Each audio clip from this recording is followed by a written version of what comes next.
जनवरी 2005 का पहला हफ्ता था। डेरा बुगटी के इलाका सुई से इत्ला आई कि एक सरकारी लेडी डॉक्टर के साथ एक नामालूम फर्द ने ज्यादती की है। इस वाक़ये में मज़ाहमत करते हुए मज़कूरा खातून शदीद ज़ख्मी हुई। उन्होंने किसी न किसी तरह मकामी हुकाम से राब्ता किया। हैरान कुन तौर पर मजरूब खातून को तिब्बी इमदाद देने और वाक़ये की एफआईआर दर्ज करने की बजाय हुकाम ने उन्हें नींद आवर अद्वियात देकर खामोश करने की कोशिश की। लेडी डॉक्टर शाजिया खालिद के लीबिया में मुकीम शोहर ने वतन वापस पहुंचकर मुकदमा दर्ज करवाने की कोशिश की तो डॉक्टर शाजिया को गैर एलानिया नजरबंदी में डाल दिया गया।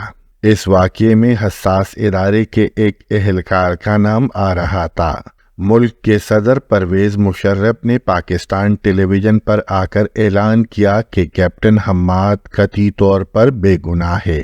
इंसानी हुकूक के कारकुनों के पुरजोर इख्तिजाज के बाद अचानक 18 मार्च 2005 को ऐलान किया गया कि डॉक्टर शाजिया अपने शौहर के हमरा बैरूनी मुल्क चली गई।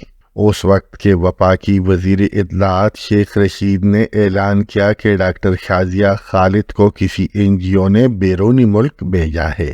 गैर सरकारी तंजीमों ने इस दावे की पुरजोर तरदीद की।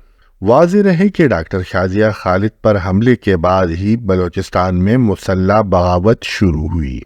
बलोच रस्म व रिवाज में औरत को बहुत कदर की निगाह से देखा जाता है और ये वाक़या जिस इलाके में हुआ वो नवाब अकबर बुगटी का इलाका था।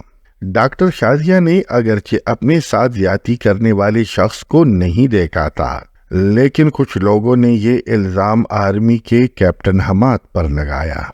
जब ये मामला अकबर बुगटी तक पहुंचा तो उन्होंने हुकूमत वक्त से मुतालिबा कर दिया कि उस कैप्टन को जरगे में पेश किया जाए और वो आग के कोयलों पर चल कर दिखाएं कि वो बेगुनाह है। लेकिन हुकूमत ने अकबर बुगटी का ये मुतालबा मानने से इनकार कर दिया, जिससे बलोचिस्तान के हालात मजीद खराब हुए।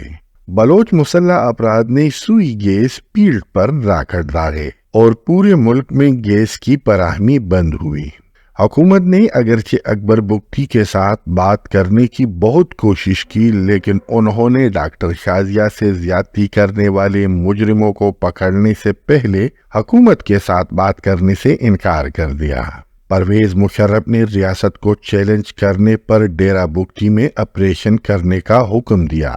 डेरा बुगटी काफी अरसा मैदानी जंग बना रहा। फिर एक रॉकेट हमले में कोहलू के करीब अकबर बुगटी की एक पनाहगाह को जो एक बड़ी गार थी उसको निशाना बनाया गया, जिसमें अकबर बुगटी अपने 32 साथियों समेत मौत के आगोश में चले गए। व्यूअर्स, आप अकबर बुगटी की जिंदगी को किस नज़र से देखते हैं? अपने कमेंट में हमें बताएं।